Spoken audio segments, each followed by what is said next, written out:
ये कहानी है 1971 के उस जासूस की जिसने खानसामा बनकर पूरे पाकिस्तान का नक्शा बदल दिया। उस वक्त पूर्वी पाकिस्तान यानी आज का बांग्लादेश खून से लथपथ था। पाकिस्तानी सेना अपने ही लोगों पर अत्याचार कर रही थी। लाखों बांग्लादेशी भारत की ओर भाग रहे थे और इंदिरा गांधी जानती थीं अब चुप रहने का वक्त नहीं था। लेकिन जंग लड़ने से पहले एक चीज चाहिए थी, सटीक जानकारी। पाकिस्तानी सेना के टैंक कहाँ हैं, उनके हथियार कहाँ रखे हैं, उनका कमांड रूम कहाँ है, ये सवाल थे और इनका जवाब सिर्फ एक आदमी ला सकता था, वो जो दुश्मन के गले का हार बनकर रह जाए। रॉ ने अपना सबसे अनमोल हीरा उतारा, एक ऐसा एजेंट जिसकी कोई फोटो नहीं थी, कोई रिकॉर्ड नहीं था, कुछ नहीं था। वो ढाका में घुसा तो एक नाम था अली, लेकिन असली नाम आज तक गुप्त है। वो कुछ ही हफ्तों में ढाका के उस इलाके में घुल मिल गया जहां पाकिस्तानी जनरलों के बंगले थे। उसने सबसे नीचे से शुरुआत की, बर्तन धोने का काम। एक छोटे से रेस्तरां में जहां पाकिस्तानी अफसरों का आना जाना लगा रहता था, उसने महीनों बिताए, बर्तन धोए, फर्श पोंछा, पानी भरा। धीरे धीरे उसने हर अफसर की आदतें पढ़ ली। कौन सुबह कितने बजे उठता है, कौन चाय कैसे पीता है, कौन बिना ताले के दरवाजा छोड़कर जाता है। उसने बिना एक शब्द बोले उनकी बातें सुनी। एक दिन मौका मिला। पाकिस्तानी सेना के एक बड़े जनरल के घर में खानसामे की जरूरत थी। अली ने अपनी पहचान बदली, अपना नाम बदला और उस घर में घुस गया। चार दीवारी के अंदर जहां दुश्मन के सबसे बड़े राज रखे हुए थे। वो जनरल कौन था? कोई छोटा मुलाजिम नहीं, वो था मेजर जनरल राव फरमान अली, पाकिस्तानी सेना के ईस्टर्न कमान का एक बड़ा अफसर।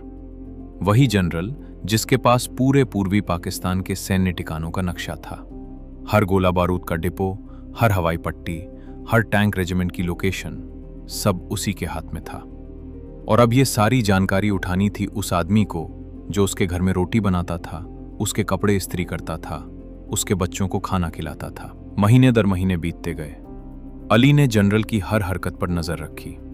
जनरल जब बाहर जाता तो अली उसके स्टडी रूम में घुसता, लेकिन वहां कुछ नहीं मिलता था। जनरल कोई कागज छोड़कर नहीं जाता था, वो बेहद सतर्क था। तब अली ने एक और तरीका सोचा। उसने जनरल की चाय में हल्की सी दवा मिलानी शुरू कर दी, इतनी कि जनरल थोड़ा सुस्त पड़ जाए, थोड़ी देर सोता रहे।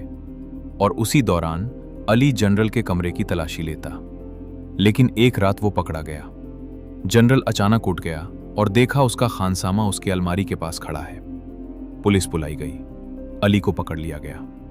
पूछताछ शुरू हुई। तू कौन है? तू यहां क्या ढूंढ रहा था? अली ने कोई नाम नहीं बताया, कोई कबूलनामा नहीं दिया। उसने बस अपने आप को एक गरीब बर्तन धोने वाला बताया जो भूख से परेशान था और थोड़े से पैसे चुराने की कोशिश कर रहा था।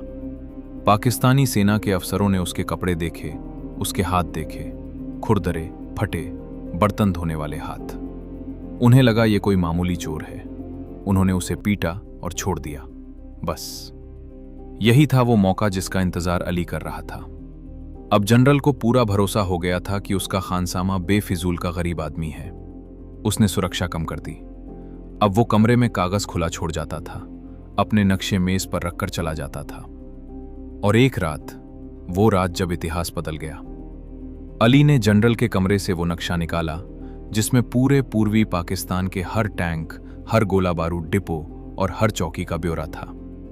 उसने उसे अपने कुर्ते में छुपाया और अगली सुबह होते होते वो नक्शा भारतीय खुफिया एजेंसी के हाथों में था। सिर्फ नक्शा ही नहीं, उसने जनरल की बातचीत के कई रिकॉर्डिंग भी निकाले थे जिनमें पाकिस्तानी सेना की कमजोरियां खुलकर सामने आ रही थीं।